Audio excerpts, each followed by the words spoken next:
കൊല്ലം പുത്തൂരിൽ ബാധ ഒഴിപ്പിക്കാനെത്തിയ 16-കാരിയെ പീഡിപ്പിക്കാൻ ശ്രമിച്ചു എന്ന പരാതിയിൽ ജോൽസിനെതിരെ പോക്സോ കേസ്.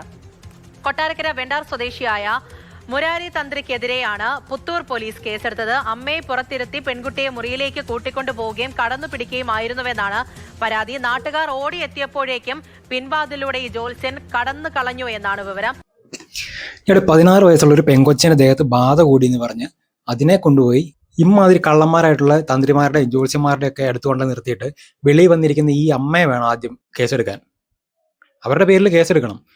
ബോധം എന്ന് പറയുന്ന സാധനമില്ല. ഇത് ഏത് നൂറ്റാണ്ടിലാണ് ജീവിക്കുന്നതെങ്കിലും അറിയത്തില്ല. നിങ്ങളുടെ കൊച്ചിന് അത്തരത്തിൽ എന്തെങ്കിലും ബാധ കൂടി എന്നുണ്ടെങ്കിൽ ആദ്യം നിങ്ങൾ കൊണ്ടുവന്ന സൈക്കാട്രിസ്റ്റിനെ എടുത്തോട്ടാ, അല്ലെങ്കിൽ ഒരു കൗൺസിലിംഗിൽ എന്താ സംഭവം എന്നെങ്കിലും മനസ്സിലാക്കണം. അല്ലാതെ ബാധയാ കോപ്പാന്ന് പറഞ്ഞാൽ അന്നേരം ചരട് കെട്ടാനും ഏലസ് കെട്ടാനും ഇങ്ങോട്ട് കൊണ്ടുപോകണം. നിങ്ങളുടെ പേരിൽ ആദ്യം കേസെടുക്കണ്ടേ.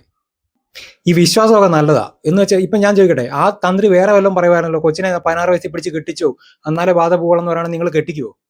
വിശ്വാസമൊക്കെ നല്ലതാ, പക്ഷെ തലക്കകത്ത് ഇച്ചിരി മൂളം കൂടെ വെച്ചിട്ട് വേണം ഈ വിശ്വസിക്കാൻ. അല്ലാതെ എല്ലാം അങ്ങോട്ട് ബാധ കൂടി അങ്ങനെ ദൈവത്തിനെ കൊണ്ട് ഒഴിപ്പിക്കാം മറ്റേ മറിച്ച് നിങ്ങൾക്ക് തലയ്ക്ക് വെളിവില്ലെന്നേ പറയാൻ പറ്റുള്ളൂ. ഓരോ വിശ്വാസം കൊണ്ട് നടക്കുന്നു.